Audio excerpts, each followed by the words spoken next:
शब्द भेदी, शब्द का भेदन करते हुए फरसा और अपना धनुष्बाण उठाते हुए और वो सीधे मिथिला की तरफ चल पड़े और मिथिला में प्रवेश किया। गोस्वामी जी इनकी मनुस्मृति का वर्णन कर रहे हैं। ते ही अवसर, उसी समय तत्काल आ गए। चौपाइयां आती हो जरूर मेरे साथ बोले। ते ही अवसर सुने शिवदन भंगा, ते ही अवसर सुने शिवदन भंगा, आए रघुकुल कमल पतंगा, आए रघुकुल कमल पतंगा, गौर शरीर भूल बल राजा, गौर शरीर भूल बल राजा, आल विशाल त्रिपुंड विराजा, बाल विशाल त्रिपुंड विराजा, यही अवसर सुने शिवदन भंगा, यही अवसर सुने शिवदन भंगा, यही अवसर सुने शिवदन भंगा। उसी समय भगवान शंकर के धनुष की टंकार सुनकर के मिथिला में भगवान श्री परशुराम जी महाराज का आगमन हुआ। देखिए दो सूर्य आपस में मिल रहे हैं, एक तो रघुवंश का सूर्य है और एक भृगुवंश का सूर्य है। आप कहोगे ये दो सूर्य कैसे? रघुवंश का जो सूर्य है वो उगता हुआ सूर्य और भृगुवंश का जो सूर्य है वो अस्तांचल की तरफ जाता हुआ सूर्य है। लक्ष्मण और परशुराम का भावी संवाद आरंभ होगा। कथा सुनकर यह मत समझना कि ब्राह्मण और क्षत्रियों की लड़ाई है, झगड़ा है, नहीं। परशुराम और लक्ष्मण का संवाद तो अंश और अंशी का मिलन है, लड़ाई नहीं है, झगड़ा नहीं। तो क्रोध के ऊपर शीलता की विजय है, लिखने लायक वाक्य है। क्रोध को कैसे जीता जा सकता है, क्रोध के ऊपर कैसे विजय प्राप्त की जा सकती है। परशुराम क्रोध के आवेश के रूप में है और मेरे प्रभु श्री राम महाराज शीलता के रूप में हैं। तो क्रोध के ऊपर शीलता की कैसे विजय होती है। दुनिया भर के जितने भी क्रोधी महानुभाव मेरी ये कथा सुन रहे हों तो वो प्रभु राम के चरित्र को बड़ी शालीनता सूक्ष्म दृष्टि से उसको जरूर पढ़ें, जरूर सुने। श्री परशुराम जी चल करके आए हैं और तब आए जब भक्ति का वर्ण मेरे प्रभु राम ने किया तो जो गिरे हुए राजा बैठे थे वो बोल रहे थे कि राम को बांध दो खम्भे से और जानकी को छीन लो। लोगों ने राम का विरोध किया। कथा मेरी और आपकी है, जब आप भक्ति का वर्ण करोगे तो ये दुनिया के लोग आपका विरोध करेंगे और सबसे पहले तो विरोध आपके घर से ही शुरू होगा। तो सब लोग विरोध करने लगे और उसी समय श्री परशुराम जी महाराज का आगमन हुआ है। अब परशुराम जी जिसकी तरफ देख लें उसको ये लगे कि मेरी मौत सामने चल करके आ गई, जिधर देख लें उधर उसी को ये लगे कि मेरी मौत मेरी आंखों के सामने आकर के नाचने लगी। तो महाराज जनक ने बैठने के लिए स्थान दिया। तो जो राजे अतिशय जोर दे रहे थे, पितु समेत कहीं निज निज नामा, सब अपने पिता का परिचय देते हुए, हम फलाने के पुत्र हैं, एक बार आप हमारे यहां चौमासा करने के लिए आए थे। थोड़ा माइक ट्रेवल खोलना। तब आपके लिए फूल लाने की व्यवस्था हमारी ही थी। एक ने कहा एक बार आप हमारे यहां शिव महारात्रि पर आए थे, आपके चरणों की सेवा का सौभाग्य हमें ही मिला, हमारा वंदन प्रणाम स्वीकार कीजिए। सब प्रणाम करते करते अपनी जगह महाराज बैठे और उसी समय जनक बहोरी, महाराज जनक ने वंदन प्रणाम किया। सीए बुलाए, माता जानकी को बुला करके प्रणाम करवाया और तत्पश्चात श्री विश्वामित्र जी भी आए और दोनों राजकुमार उन्होंने आकर के चरणों में वंदन प्रणाम किया है। और प्रभु राम को देखकर श्री विश्वामित्र जी महाराज टकटकी लगा करके निहारते रह गए और पूछा श्री विश्वामित्र जी को, ये इतने सुंदर दो राजकुमार किसके हैं? महाराज पहचान बताई गई, परिचय बताया गया, बस चर्चा चल ही रही थी। प्रभु राम की तरफ देख रहे थे श्री परशुराम, देखते देखते ठीक सामने खंडर धनुष के ऊपर दृष्टि पड़ गई। और जैसे ही धनुष के ऊपर दृष्टि पड़ी है, क्रोध माथे के ऊपर सवार हो गया। समझने लायक बात यह है कि परमात्मा राम अखंड हैं, धनुष खंड है। यदि अखंड के ऊपर से निगाह उठाकर खंड के ऊपर डालोगे तो महाराज क्रोध तो अपने आप ही सवार हो जाएगा। तो जो ही धनुष के ऊपर निगाह पड़ी है तो क्या मुंह से भाषा निकली परशुराम, ए मूढ़ जनक, ए जनक जल्दी बता, मैं तुझसे यह पूछना चाहता हूं, क्या तुझे यह नहीं पता कि परशुराम के बिना इस धरती पर कोई क्षत्रिय सम्मेलन नहीं हो सकता? किसको पूछ करके ये क्षत्रियों को यहां बुलाया? इनका यहां आने का कारण क्या है? ए जनक, इस दुनिया में इतना साहस किसका है? जिसने भगवान शंकर के पुरातन धनुष का भंजन किया, वो मेरा एक बहुत बड़ा दुश्मन है। जनक, या तो उस मूढ़ व्यक्ति को, शंकर के धनुष को तोड़ने वाले को सभा से बाहर कर दिया जाए, नहीं तो नक मारे जाइए सब राजा, मैं मार डालूंगा सबको, मुझसे कोई जिंदा नहीं बचेगा। सन्नाटा छा गया। माता जानकी की आंखें भर आई, राम जी की भी निगाह नीचे हो गई। माता सुनैना रो पड़ी कि पहले तो यह धनुष टूट नहीं रहा था, और यह धनुष टूट भी गया तो न जाने क्रोधी महात्मा कहां से चल के आ गया। यदि किसी ने यह कह दिया कि राम ने धनुष को तोड़ा है तो इसका फरसा मेरे राम को जीवित नहीं छोड़ेगा। उधर सुनैना रो पड़ी। महाराज जनक भी कैसे बोलते हैं कि राम ने धनुष तोड़ा है? बेटी की मांग की सिंदूर का सवाल था, और जब सन्नाटा छा गया, कोई बोलने को तैयार नहीं, तो लप लप करते हुए राजा क्या बोले, भाई साहब पता है तुम्हें, अरे मेरे बाजुओं में तो इतनी ताकत थी, चटाक से धनुष को तोड़ देता, मैंने इसलिए धनुष नहीं तोड़ा, मुझे पता था कि काल का देवता परशुराम जरूर आएगा, धनुष तोड़ने का परिणाम क्या निकलेगा ये मुझे पता था, इसलिए मैंने धनुष नहीं तोड़ा। नहीं, ऐसे धनुओं को तो तोड़ना हमारे दाएं बाएं हाथ का काम था। ये आपस में चर्चा वार्ता करने लगे हैं, और उधर मेरे प्रभु राम ने समझ लिया कि महाराज जनक तो मुंह से कुछ बोल नहीं पाएंगे। देखिए शालीनता का परिचय, देखिए विनम्रता का परिचय, देखिए शीलता का परिचय। मेरे प्रभु राम ऐसे हाथ जोड़ करके आए और श्री परशुराम जी के सामने खड़े होकर क्या सुंदर वाक्यों में बोलते हैं। ये चौपाई आपसे आती है, मेरे साथ जरूर बोलना। नाथ संबुधान पंच निहार, हुई है क्यों एक दास तुम्हारा। नाथ संबुधान पंच निहार, हुई है क्यों एक दास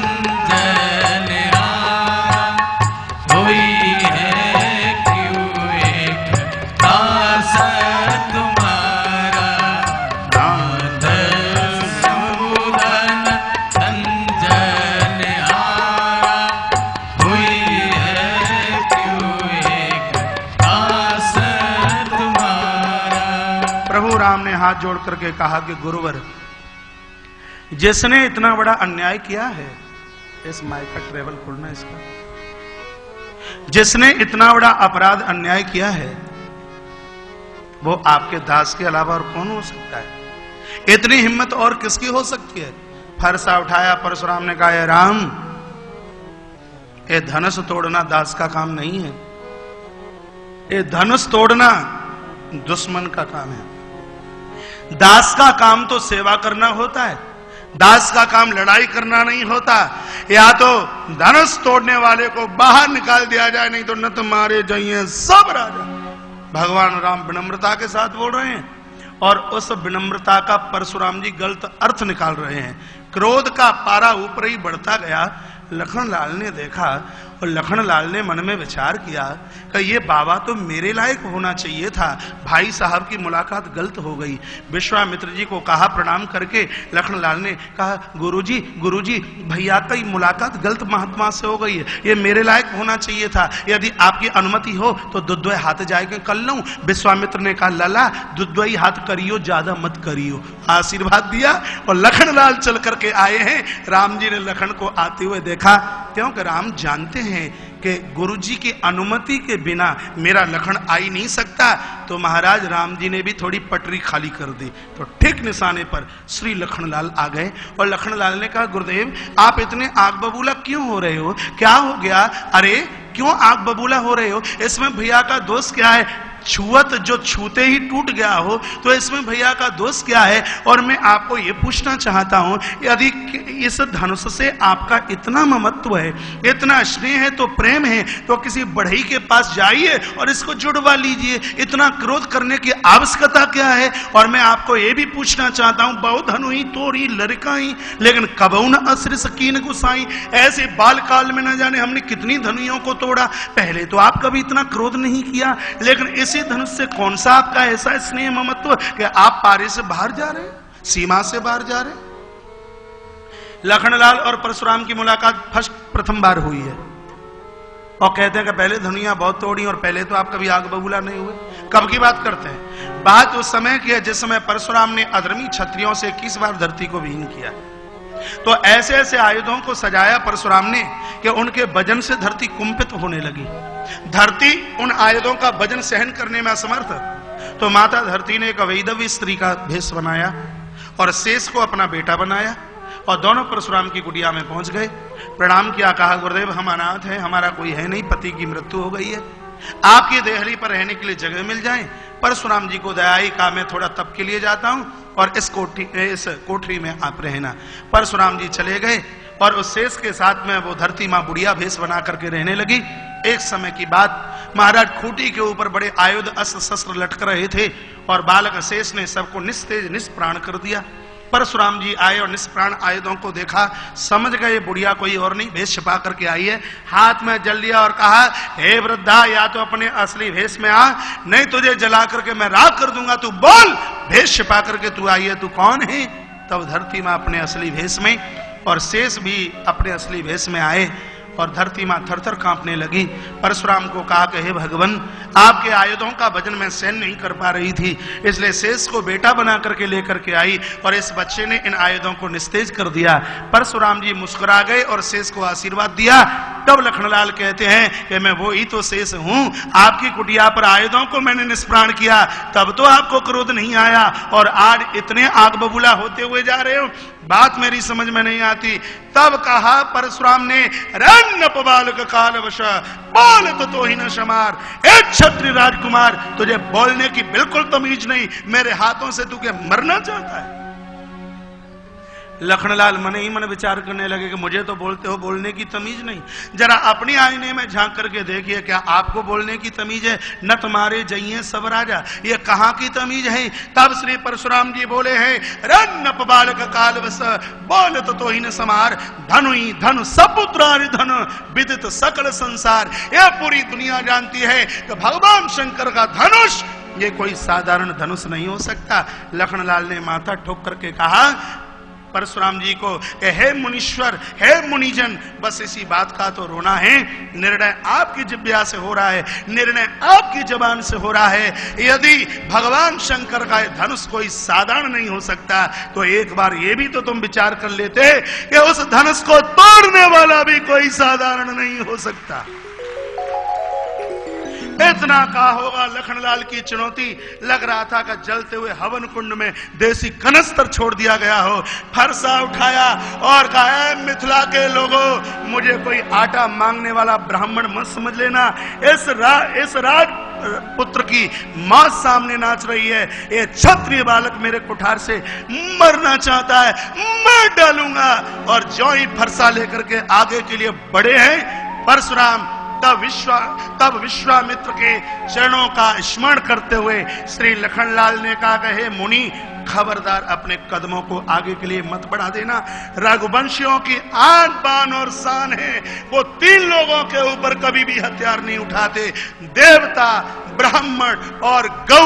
यदि तुम मारने के लिए भी हमें आओगे तो हम तुम्हारे चरणों में गिर पड़ेंगे, हम तुम्हारे ऊपर हथियार नहीं उठा सकते। हमें आन बान और शान से ये पर्दी लगी हुई है, क्या करूं मैं? यदि आप ब्राह्मण नहीं होते, आपके माथे पर नहीं होता चंदन और कंठ में नहीं होती माला और कंधे के ऊपर नहीं होता जनेऊ यज्ञोपवीत, तो मैं आज तुम्हें यह भी करके बता देता कि सुमित्रा मैया के दूध में कितनी ताकत है।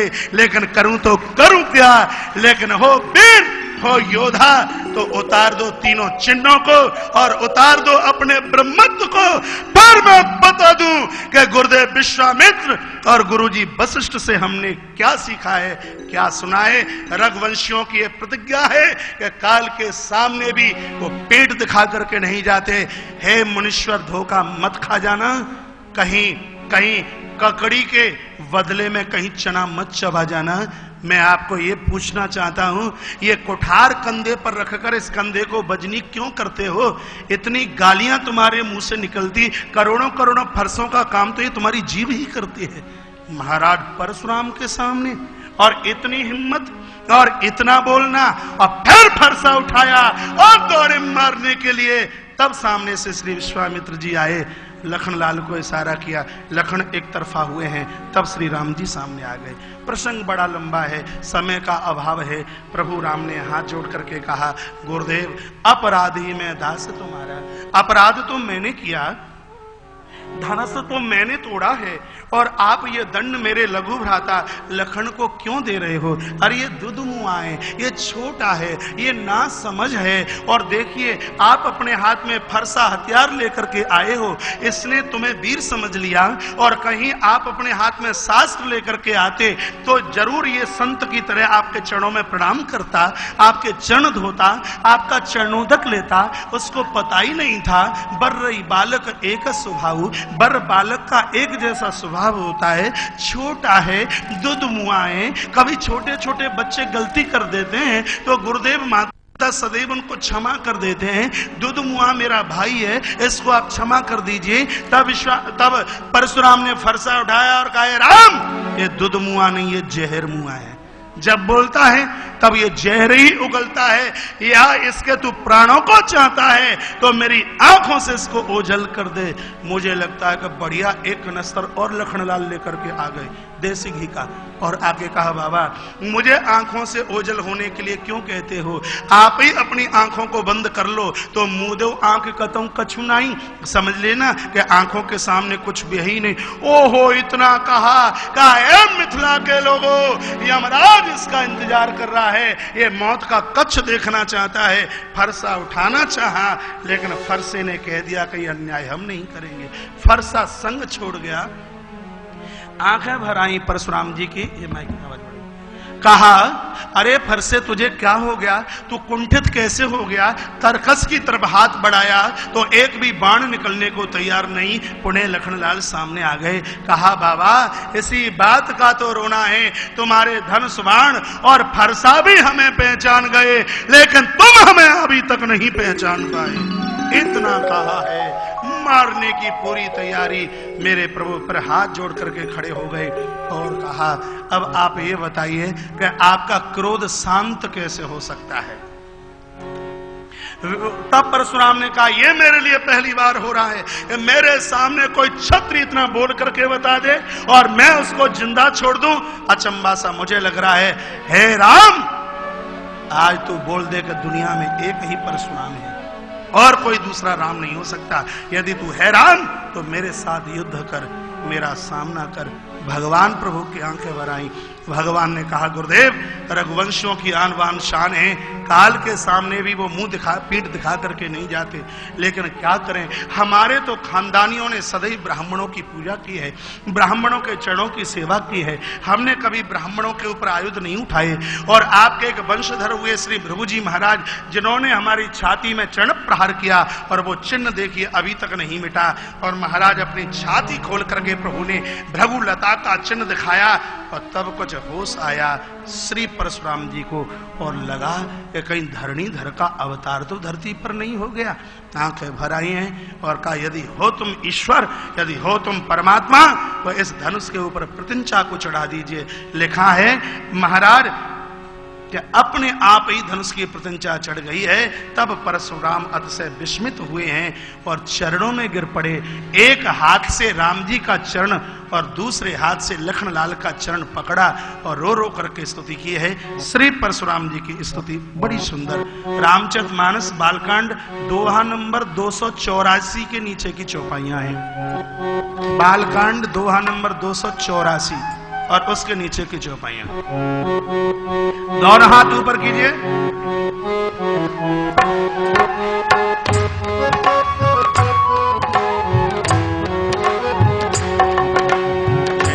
रघुवंश बनज बन भानु, अगन दनुज कुल दगन कृसानु। जय रघुवंश बनज बन भानु, अगन दनुज कुल दगन कृसानु।